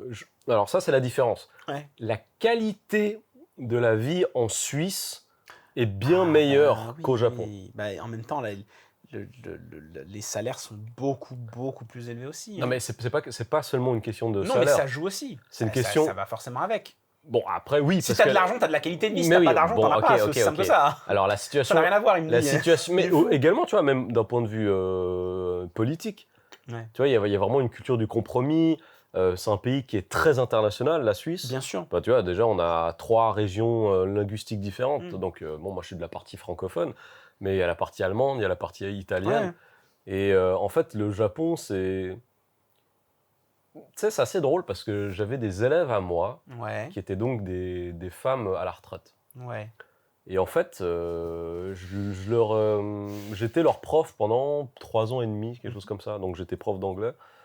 Et au moment où c'était venu pour moi le moment de partir et de dire que voilà, je quittais l'emploi, le taf et tout, elles m'ont fait l'aveu. Donc toutes mes élèves, elles m'ont dit, écoutez, avant de vous connaître, on était persuadés que le Japon, c'était le meilleur pays du monde. Et elles m'ont dit parce que c'est quelque chose qu'on nous a inculqué comme aux States depuis qu'on est petit. Tu vois, c'est que genre Nippon Ichiban, il n'y a rien qui est au-dessus et tout. Et elles nous ont dit, bon, bah, vu que vous êtes notre prof et puis qu'on vous apprécie bien, et que des fois on parle de la Suisse, elles ont fait des recherches elles-mêmes de leur côté sur la Suisse. Et elles se sont dit, bah écoutez, nous on trouve que maintenant on a l'impression que la Suisse c'est mieux que le Japon. Et qu'est-ce que vous faites là ? Donc c'était la question qu'elles me posaient, tu vois. Et c'est vrai que c'est un petit peu bizarre parce que je pense que si tu es jeune et que oui, tu vas aller au karaoké, tu vas aller en boîte, tu veux boire, tu veux t'amuser, etc. Tokyo, c'est incroyable. Il y a beaucoup de choses qui sont incroyables au Japon. Absolument. Et ça, c'est aussi un message que j'aimerais dire aux personnes, c'est que je pense que c'est bien de rêver d'ailleurs et tout ce que tu veux, mais aussi c'est important de se rendre compte de la chance de savoir d'où on vient et d'apprécier les choses qui viennent vraiment de chez nous. Ah non, mais moi je suis d'accord. Hein. Ouais. C'est pour ça que je trouve toujours que Lyon c'est une ville fantastique. Mais tu vois, mais il y a des gens ici, ils font un rejet de genre, si on prend l'exemple de Français, tu vois, mais il y a des gens, ils font un rejet de là d'où ils viennent, de leur identité, de qui ils sont. Et ça, c'est un truc qui m'avait beaucoup choqué parce que, je sais pas, disons qu'il y a un gars qui s'appelle Michael, par hasard, et me dit, non, maintenant, c'est fini, appelez-moi Canada, tu vois. Je veux dire, soit. Mais le truc qui est bizarre, c'est que, tu sais, en tant qu'immigré, enfant d'immigré, moi, j'ai toujours eu des remarques racistes quand j'étais petit, etc. Genre, machin, ta langue, ton nom, ton apparence, etc. Et non pas que j'ai déjà envié les gens les locaux. Comment ça, t'as eu des remarques racistes ? Bah non, mais tu vois, je veux dire, t'es asiatique, tu fais partie de la deuxième génération d'immigrés. Forcément, que ce soit des enfants ou des adultes, c'est le racisme banalisé, tu vois. Oui, mais après, attention, n'appelons pas non plus tout du racisme, tu vois. Je veux dire, t'arrives dans une classe, t'es le premier Vietnamien qui arrive dans une classe de petits blancs, c'est normal qu'ils soient intéressés à toi aussi, tu vois. Oui, non, mais je veux dire, t'as intéressé et des personnes qui vont faire des blagues genre « Ah, c'est sushi et ton bol de riz ». C'est du racisme. Ah, ça, oui. Ça, c'est du racisme. Mais même moi, il m'arrivait plein de trucs, même quand j'étais allé faire, par exemple, les Samaritains pour mon permis de conduire. Quand vient le moment où tu prends ton certificat, t'as l'instructeur. C'est l'instructeur, le gars qui a donné les cours et tout. Et il fait, tiens, grain de riz. Non, mais là, c'est abusé. Là, mais oui, contre, non, mais je te jure. Là, c'est chaud. Je te jure, attends, même, alors, petite anecdote, ça m'était arrivé une fois en Suisse. D'ailleurs, c'était à QI. C'est là où il y a le festival de jazz qui est connu. Il y a un restaurant, je ne me rappelle pas du nom, mais il y a un restaurant au bord du lac qui fait des spécialités de poissons du lac Léman. Ah, c'est pas des oiseaux, la spécialité? Du cuit. Putain, va chier. Putain. Non, arrête. Et en fait, le truc, c'est que j'étais avec un de mes meilleurs potes qui est algérien, tu vois, qui est d'origine algérienne, Fouzi, dédicace à Fouzi. On est posé, terrasse, c'est cool, on est au bord du lac, on est là, genre, putain, la bouffe, elle a l'air bonne. On commande du poisson du lac, tu vois. Le serveur, il arrive et il dit à mon pote, voici votre couscous. Et il me dit, voici vos rouleaux de printemps. Et moi, en fait... Vous êtes en Suisse, là, hein? Et moi, sur le moment... Oui, il me dit, voici vos rouleaux de printemps, voici votre riz. Tu vois. Ok. Et moi, sur le moment, mais je vois la gueule de mon pote, Fouzi. Il était comme ça, genre. Il me regarde. Et moi, je fais, mec, ça va? Il fait, t'as pas tilté, t'as pas capté ce qu'il a dit, le mec, là? Et là, je comprends, tu vois. J'étais, oh putain, mais le mec, il a abusé. Donc, j'étais allé voir le manager du resto, le boss du resto. Et je lui ai dit, écoutez, faut que je vous dise un truc. Ok, la bouffe, elle est très bonne. Mais votre serveur, il se permet de faire des remarques racistes, quoi. Racistes, parce que nous, on est ouverts. Hein. On a l'humour noir, on fait tout le temps des blagues entre nous, mais parce qu'on est potes. Mais ce gars, on le connaît pas. C'est dans le cadre du travail, il est supposé être professionnel. Et qu'est-ce que tu te permets de dire, mais voici votre couscous, des gens que tu connais pas, et voici votre riz. C'est de la folie. Mais tu sais ce que c'est le truc? C'est que même le patron du resto, il m'a dit, oh, vous exagérez, vous n'avez pas d'humour et tout. Je disais, mais mec, c'est pas une question d'humour. Ça, c'est abusé. Hein. Mais moi, je me demande si les trucs comme ça, en France, c'est pas directement puni par la loi. Justement, là, le truc, c'est que moi, j'avais mis une review sur TripAdvisor à l'époque qu'ils ont réussi à faire effacer. Tu vois. Mais le truc est que, oui, moi, j'ai quand même grandi avec des choses comme ça. Tu vois. Et le fait... Mais genre en Suisse? Mais c'est comme partout, le racisme, il y en a partout. Ouais, je sais pas. Non, mais après... Non, mais je dis ça parce que c'est vrai que moi, étant moi-même moitié arabe, j'ai jamais grandi avec... Enfin, j'ai pas un seul souvenir de qui que ce soit qui m'ait fait des remarques racistes. Ah non, jamais dans ma vie. Moi, j'ai déjà eu des potes qui ont des remarques racistes. Des potes renois qui rentraient dans un bar et t'entends quelqu'un qui fait des bruits de singe. Ouais. Vraiment. Oh, bah, c'est abusé, ça. Non, mais vraiment. C'est vraiment le racisme gratuit, là. Non, mais oui, mais vraiment, c'est pour ça là, c'est vraiment malveillant. Là. C'est pour ça que oui, mais pour moi, c'est malveillant, tu vois. Et le truc, c'est que pour moi, j'ai un peu grandi, un petit peu, en sachant que t'es un peu étranger chez toi, si tu veux, même si moi, je suis né et j'ai grandi en Suisse. Alors que je comprends pas quand t'as genre un mec, le fameux Michael dont je te parlais avant, hein, donc hypothétique, Mako, qui dit genre ouais, j'ai envie qu'on m'appelle Kaneda, ou maintenant je suis en Corée, j'ai envie qu'on m'appelle Kim Jong, ou j'en sais rien. Moi je me dis mec, mais toi à la base t'es né dans le bon pays, avec le bon nom, avec la bonne couleur. T'as jamais eu à subir des cris de singe ou genre les remarques racistes que des gars comme moi on a grandi avec. Au point où je veux pas dire que c'est normal que moi je m'identifie pas, genre je fais pas un rejet, genre je suis pas suisse et tout, mais je comprends que même si c'est mon pays, parce que je suis suisse, eh ben quoi qu'il en soit, il y a toujours ce côté où j'ai l'impression d'être toléré ou être un invité dans la maison. Alors que par contre, ce que j'aime bien au Japon, c'est que moi je suis. C'est qu'on est tous des invités. Non, mais c'est que moi je suis le Suisse. J'ai jamais été plus suisse ailleurs qu'au Japon. Parce que genre moi je suis en Suisse, il peut y arriver d'avoir des remarques racistes ou ce genre de choses. Je crois même l'une des dernières fois, c'était il y a longtemps, il y a peut-être 10 ans, j'étais allé... C'est vrai que j'ai du mal à notre époque à imaginer, mais mec, à imaginer des remarques racistes. Bon après tu vois, le truc c'est peut-être parce que... je vais pas dire que je cherche ces choses-là, mais je sors beaucoup, je vais voir beaucoup de trucs différents, de gens différents dans des milieux différents, tu vois. Donc tu t'exposes forcément plus à ça, tu vois. Et je crois que la dernière fois que ça m'était arrivé, j'étais en Suisse, j'étais à Nyon. Donc Nyon, qui est une très jolie ville en bord du lac. Pas en confondre avec Lyon. Non, pas du tout. On mange mieux à Lyon. D'ailleurs, c'est la ville la plus rapide de Suisse. Ah. Nyon.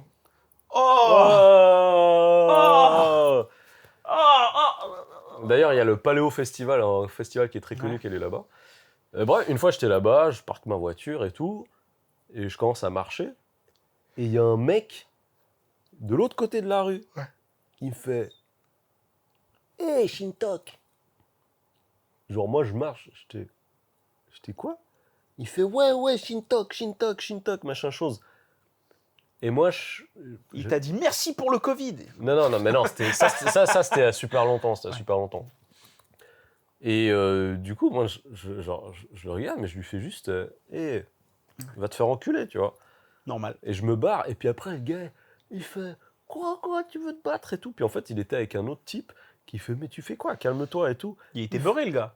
J'en sais rien, mec. Il était 14h, genre, tu vois. Oh, il y en a que ça arrête pas. Hein. Ouais, non, je sais. Mais en fait, c'est pour ça que c'est malheureusement quelque chose d'un petit peu banal, tu vois. Parce que franchement, ce genre de racisme banalisé, moi, je l'ai beaucoup vécu en Suisse, quand même. Et j'imagine que, certainement, peut-être qu'il y a des personnes qui ont des origines différentes qui regardent cette vidéo, peut-être que vous avez aussi subi certaines choses. Mais en fait, c'est ça que j'aime bien au Japon. Et c'est pour ça que ça, c'est un peu mon parallèle, genre Suisse versus Japon, et pour laquelle est-ce que je préfère vraiment le Japon de ce point de vue-là. C'est qu'en fait, les fois où j'ai eu droit à du racisme, c'est genre, le Suisse. Et moi, je te... Oh, ah oui, encore. Donnez-moi en plus. Oui. Dites-moi que j'ai de l'argent. Ça le racisme. Mais d'ailleurs, c'est ce que l'un des gars avait dit. J'étais dans un bar du Golden Guy. Et le type qui était assis à côté de moi, c'était un éditeur. Il bossait pour un magazine, je sais pas quoi. Puis bon, le gars, quand même, d'un certain âge, il avait la cinquantaine et tout. Et j'avais 2 amis qui bossaient, tu vois. Donc voilà, on passait un bon moment et tout. Et lui, ce mec, l'éditeur, je sais pas quoi, il arrive et il y a une espèce de froid qui se pose dans le bar. Donc peut-être une mauvaise journée et tout. Et puis mes potes, ils commencent à parler, ils disent « Ah, mais toi, il est illustrateur, etc. » Et moi, ils disent « Ah, vas-y, montre-tu tes dessins et tout. » Je lui montre mes dessins. Et lui, il me fait « C'est quoi cette merde ?» Tu vois? Genre, bam, c'est quoi cette merde? Bon, après, je vais garder cette histoire de côté parce que je pense qu'on parlera un jour du racisme au Japon. Ouais. Et pour moi, c'était un petit peu une histoire de racisme parce qu'en fait, le mec... T'es pas un japonais et tu dessines des trucs à la japonaise. Ouais, exactement. Tu te prends pour qui? Ouais, c'était exactement ça. Ça. Parce qu'il me dit, mais tu viens de Suisse? Mais ça ressemble pas à du dessin suisse. Alors déjà, moi, dans ma tête, c'était genre, mais c'est quoi le dessin suisse pour toi? Alors que moi, j'ai littéralement grandi avec les animés. Oui, bah oui. À 3 ans, je regardais des animés, tu vois. Et même les animés ont participé à ma construction culturelle. Ouais. Tu vois, parce que je ne vais pas trop m'étaler dessus, mais genre 2e génération d'Asiatiques, t'as les parents, ils ont envie que tu t'intègres bien dans la société locale. Ouais. Et ils te disent, voilà, tu vois, la façon avec laquelle on vit à la maison, ce qu'on mange, faut pas forcément en parler dehors. Non, les gens n'ont pas besoin de savoir. On garde ça entre nous, tu vois, genre, ça reste à la maison. Ouais. Mais du coup, quand j'étais petit et que je regardais des Juliette Je t'aime, des Ranma, des Dragon Ball, et tu les vois, ils mangent du riz avec les baguettes. Ils sont comme nous. Mais ils sont comme nous, tu vois. Puis moi, c'était genre, mais c'est ça qui a fait que j'aimais bien les animés, en fait. C'est pas genre, ils balancent des boules de feu, c'est genre, mais ils vivent comme nous, ils s'habillent comme nous. Et du coup, moi, j'ai dit, mais mec... ils te font le reproche, le mec me faisait ce reproche, mais tu voles la culture japonaise, etc. Appropriation culturelle de Japon, de toi. Je veux dire, ton rock là que tu fais, bah oui, ça vient du blues, ça vient de la musique noire. Est-ce que c'est noir, espèce de... En fait, c'est ça qui était ridicule. Mais déjà le concept d'appropriation culturelle, pour moi, il n'a pas de sens. Alors, on en parlera à l'occasion. Je vais juste balancer un truc. Pour moi, il y a une différence entre appropriation culturelle et appréciation culturelle. Mais ça, on en parlera à l'occasion, dans une autre vidéo. Qui sera sans doute très controversée. Parce qu'en tant que noir, évidemment, il faut bien sûr. Mais non, pour en revenir au... pardon, juste pour finir avec cette histoire. Là, le gars, il m'a dit, mais de toute façon, en Suisse, vous êtes riche en Suisse. Ce qui n'est pas tout à fait tort. Non, mais je veux dire, mais en fait, pour lui, tu sais, normalement, je ne vais pas parler du bon racisme et du mauvais racisme, mais si tu es raciste envers quelqu'un, par exemple, envers les Asiatiques, vous avez les cheveux bridés, vous avez un petit zizi, vous mangez du chien, machin chose, c'est des trucs négatifs. Mais en fait, le gars, c'était limite genre, les Suisses, mais c'est un pays en paix, vous avez de l'argent. Il n'y a pas grand-chose à dire. Il avait rien de mal à dire sur la Suisse. Mais non, mais parce qu'il n'y a rien. La Suisse, le seul truc que tu peux dire, c'est peut-être un peu chiant. il se passe pas, c'est pas la fête quoi là-bas, tu vois. Ouais. Mais bon, c'est bien le seul truc que tu peux reprocher à la Suisse, Ouais, quoi. exactement. Je veux dire, il fait bon vivre, il y a des paysages absolument sublimes, il y a de l'argent, voilà. C'est Ce que ça. je te dise. Mais donc, c'est vrai qu'en repensant à ça, Ouais. parce que ça me renvoie à ma suissitude, je me dis quand même, la Suisse, c'est mieux que le Japon. Donc Ouais. moi, je sais... Mais tout dépend en fait de ce que tu. En fait, pour moi, tout dépend de ce que tu recherches dans ta vie. Oui, C'est tout simplement c'est ça. Justement, Si effectivement ton but c'est juste de tu te dis bon bah vas-y maintenant j'ai envie d'une vie à la cool, tranquille, ou de toute façon mes soirées maintenant je les passe chez moi, ouais, j'ai pas besoin de sortir. justement, c'est exactement ça. Le week-end j'ai envie de voir de la nature et des beaux paysages et des machins et tout. Bah oui effectivement t'es bien en Suisse, t'es bien même à la limite j'ai envie de te dire en France aussi, tu vois. Le Japon c'est quand même un pays qui fatigue aussi hein, mine de rien. Surtout la vie tokyoïte en fait. Ouais. Alors toi, du coup, tu te vois pas passer tes vieux jours au Japon? Non, je pense pas. Je pense pas. À moins que vraiment on arrive à trouver un coin campagne vraiment beau qui nous plaît et dans lequel on est heureux de vivre. Mais honnêtement, les gens se rendent pas compte à quel point la campagne japonaise c'est chiant et moche et triste en fait. Ouais, c'est très Et moche. c'est pas inspirant, tu vois, parce que je m'en suis rendu compte en traversant l'Alsace. Putain, la France c'est beau. Ah, la France, c'est magnifique. C'est un beau pays, la France, France. c'est un pays magnifique. Dans les villages, les villes, même Lyon, tu vois, les églises, les machins, les trucs. En fait, il y a un vécu, il y a un passif, tu vois. On est allé visiter en Alsace le Haut-Königsbourg. Peut-être t'as entendu parler. Nino Kunix? Non, c'est un personnage d'Astérix japonais. Astérix chez les Japonais. Tu connais le jeu Nino Kuni ou pas? Oui, Nino Kuni, oui, je connais. Donc Nino Kunix. Pardon, j'ai essayé de faire un double sens, comme si j'étais le NAS de la blague, mais... Ouais, mais je vois en fait, que le pas X, j'ai pensé à Astérix, moi, donc Nino Kunix. Enfin, bref. Donc Bref. Nino Kunix. Et je disais, oui, non, c'est vrai que à ce niveau-là, la France l'emporte, l'Europe en général l'emporte très largement. Je veux dire, c'est beau, c'est magnifique. Uktai, tu vas dans un petit village français, c'est ça a du charme. Ouais. C'est beau, tu vois. Ouais. Tu vas dans un petit village japonais, c'est dégueulasse. C'est tout des constructions relativement récentes parce que bah, évidemment tout a tendance à s'écrouler. C'est vrai qu'on dirait un début de partie de SimCity. Et surtout, c'est un truc où les gens ont du mal à comprendre, c'est que c'est un pays qui est resté dans le passé, le Japon. Ouais. Tu prends, regarde, quand je te disais, les transports en commun, ils étaient mieux à Lyon. Et ben maintenant, déjà, les bus, le métro, c'est tout neuf. Et maintenant, de toute façon, tu peux faire des trucs que tu ne peux pas faire au Japon. De toute façon, le Japon, c'était le futur dans les années 80. Bien sûr. Maintenant, le Japon, enfin pour moi, hein, ça je le dis en toute honnêteté, pour moi, le Japon, c'est un pays en voie de finito. Et quand je te dis ça, alors attention, parce que je sais qu'il y a beaucoup de personnes, pour elles, le Graal ultime, c'est le Japon.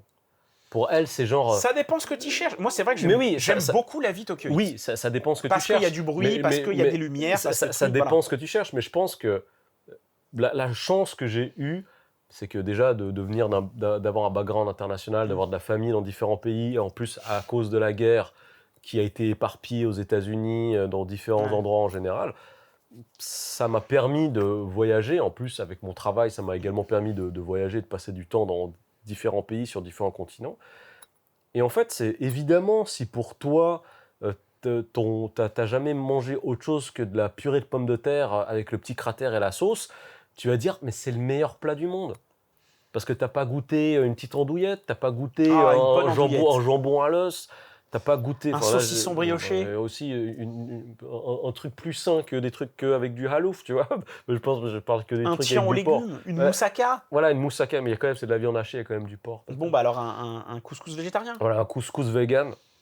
Donc avec de l'air, et puis avec de l'air. À Lyon, je me suis mangé une petite mfelemsa. Et tu parlais de la fenemsa dans l'autre épisode. Ouais. Mais c'est juste... J'en ai plein le congèle, j'en ai ramené. Putain. Mais du coup, c'est pour ça que je le pense vraiment.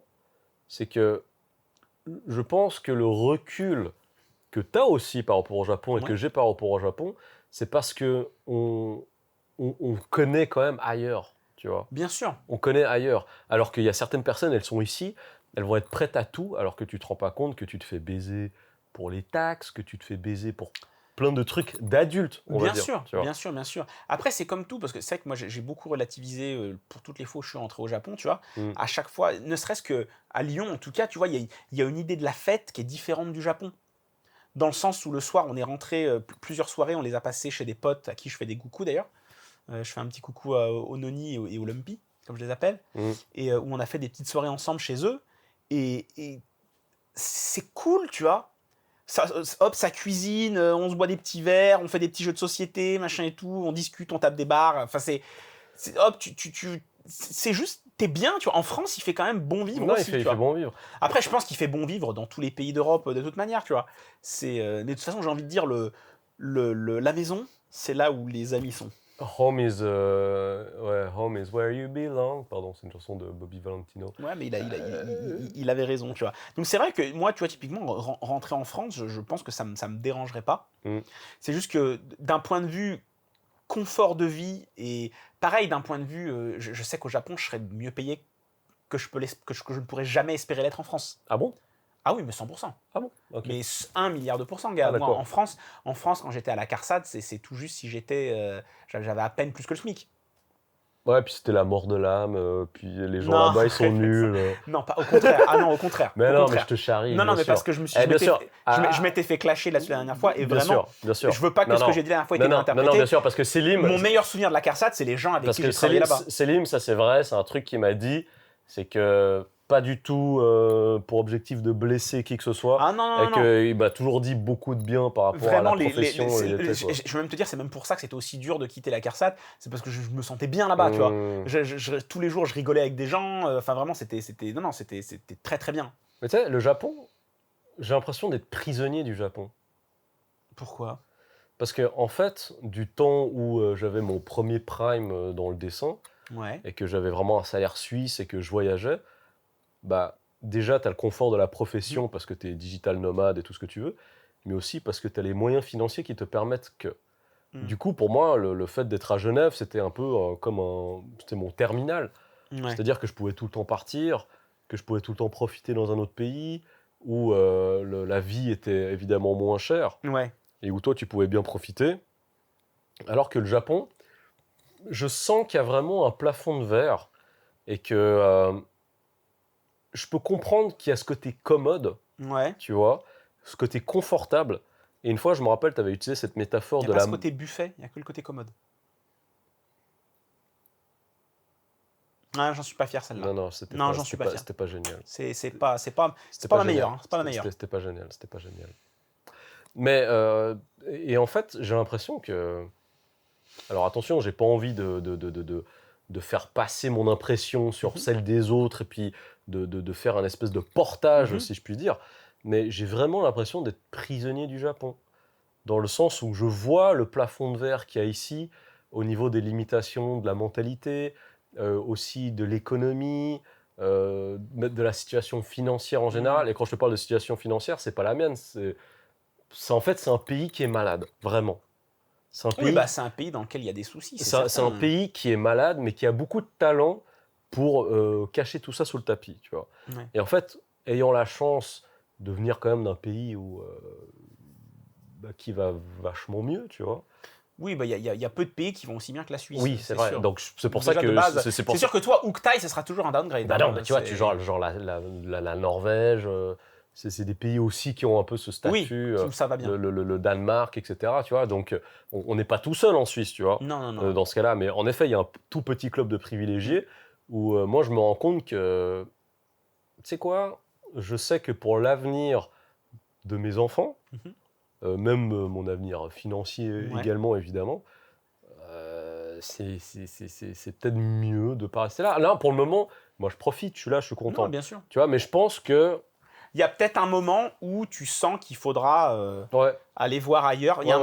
Justement, tu vas devoir quitter cette vie un petit peu d'adolescent. Ouais, mais c'est exactement ça. Et à partir du moment où il y aura des enfants, des trucs, il faudra peut-être effectivement aller dans de plus vertes contrées. Ouais, parce qu'en fait, tu sais, j'ai reçu beaucoup de feedback d'amis, pour la plupart, certains, beaucoup de Français en fait, qui sont bloqués au Japon. Parce qu'ils m'ont dit, bah tu vois, maintenant, mon enfant est scolarisé ici. Mon enfant parle japonais, on a un crédit sur une maison, ce genre de choses. Ah mais oui, mais ça c'est partout. C'est pas une question de Japon, c'est à partir du moment où tu achètes un bien dans n'importe quel pays, automatiquement tu es bloqué par ton crédit, quoi. À moins de te dire, fuck it, et puis tu le revends, et puis c'est pas grave, tu perds un peu. Non, c'est clair, mais je pense qu'il y a aussi le côté très... En fait, l'empreinte culturelle ici, elle est tellement forte que je sais que pour beaucoup de personnes, après, il y a évidemment des exceptions, mais pour beaucoup de personnes japonaises qui veulent s'expatrier, c'est très difficile pour certaines. Comme on dit, tu peux sortir du ghetto, mais le ghetto ne sortira pas de toi. Tu vis, il n'y a qu'au Japon que tu vis comme au Japon, quoi. Ouais. C'est pour Alors ça que t'es en France, tu vas en Allemagne, ça va, en Espagne, au Portugal... t'as une plus grande force d'adaptabilité. Voilà, c'est vrai que le Japon, c'est quand même un style de vie très... Mais bon, c'est aussi pour ça que les gens qui viennent ici, tu vois. Ouais. C'est parce qu'ici, bah, tout est pratique, tout est bien, les gens sont polis, il y a la sécurité, Moi, c'est vrai que bizarrement, c'est des trucs qui me drive aujourd'hui. Déjà, il y a le fait que depuis que je suis jeune, j'ai toujours été fasciné par les grandes villes. Et quand je te parle de ville, je te parle vraiment des grandes mégalopoles, New York, machin et tout. Il y a quelque chose de je sais pas. Il y a quelque chose de... J'aime les endroits où... Il y a quelque chose de magique. J'aime les endroits où il y a de la vie. J'aime me sentir au milieu d'un endroit où je sais que le monde est en train de tourner, tu vois. Bah, d'ailleurs, les personnes qui regardaient le podcast, j'imagine que pour la plupart d'entre vous, vous êtes déjà venus au Japon une fois ou peut-être plusieurs fois, ou peut-être que vous avez envie de venir au Japon. Pour quelles raisons est-ce que vous avez envie de venir et est-ce que vous avez envie de revenir, voire même de rester ? Voilà, là, on vous donne un petit peu nos points de vue en comparant avec les endroits d'où on vient. Donc, bien sûr. Ce serait intéressant d'avoir vos avis également. Et du coup, si on terminait sur sur un téton qui pointe. Ben écoute, téton qui pointe, moi c'est vrai que j'ai pas eu le temps malheureusement ces derniers temps de faire grand chose parce que j'étais en vacances, j'étais occupé. Ouais. Bon, ton téton qui pointe, c'était la France quand même. Oui, c'était bien, mais après tu sais comment c'est, quand tu pars en vacances comme ça, c'est la course pour voir tout le monde et tout machin, t'as pas vraiment le temps de profiter, tu vois. Ouais, campagne présidentielle. Voilà, c'était pas vraiment des vacances à proprement parler. Mais non, là en ce moment, téton qui pointe, j'ai commencé un jeu qui s'appelle Nine Souls. Ok. Donc c'est un genre de Metroidvania, tu vois, cool. En 2D sur le côté, avec une ambiance très asiatique cyberpunk, où tu joues une espèce de chat blanc. Ouais. Et ça se passe dans un... Alors c'est plus j'ai l'impression que c'est plus inspiration Chine que Japon, ouais. Mais c'est très justement Chine cyberpunk. Donc à la fin, le chat il se fait manger par un... Je sais pas, peut-être par un... Mais c'est très raciste aussi. Mais en tout cas, c'est magnifique. Okay. Et ça a l'air très bien. Nine Souls, faudra que tu mettes une petite image. Bien sûr, je viens tout juste de le commencer, et puis écoute, on va voir ce que ça donne. Écoute, mon téton qui pointe, c'est également un téton qui pointe vidéoludique, c'est que j'ai terminé Eiyuden Chronicle. Ah, alors Donc, héritier spirituel de Suikoden, et Suikoden 1 et 2 sont mes RPG préférés all time. Et j'ai adoré, je lui mets un solide 8,5 sur 10. Ah oui, donc c'était vraiment... j'ai vraiment bien aimé. Et après, il y a quelques passages un petit peu balourds, des donjons qui sont chiants, où des fois le jeu n'est pas très bien calibré. Mais sinon, globalement, j'ai vraiment kiffé l'expérience. Et du coup, là, je suis content parce que j'ai plus de temps qu'avant pour enchaîner sur des jeux. Donc là, je suis sur Star Ocean The Last Hope, que j'avais déjà fait à l'époque sur Xbox 360. Un épisode très controversé. Mais moi, je le prends pas au sérieux. Mais t'as raison. Moi, je suis très bien et il me satisfait. C'est pas un grand jeu, mais il est sympathique. Donc voilà. Voilà, écoutez, c'est tout pour nous aujourd'hui. On espère que cet épisode de la rentrée vous a plu. Dites-nous dans les commentaires si vous êtes plutôt Team France ou Team Japon. Ouais, voilà, ça c'est... Et puis n'oubliez pas, comme d'habitude, de faire les gestes qui sauvent la vie. Abonnez-vous, likez la vidéo, commentez comme on l'a dit souvent pendant la vidéo. Activez la cloche aussi, on sait jamais, ça peut toujours servir. Et suivez-nous sur les réseaux sociaux, tout est dans la description. Voilà. Et puis voilà. Et on vous fait des gros bisous à tous. Et on se voit la semaine prochaine. Salut. Bisous. Alors, ça t'a plu ? Alors like, partage et abonne-toi. Ah, et si tu pouvais cliquer la cloche aussi, ce serait le feu.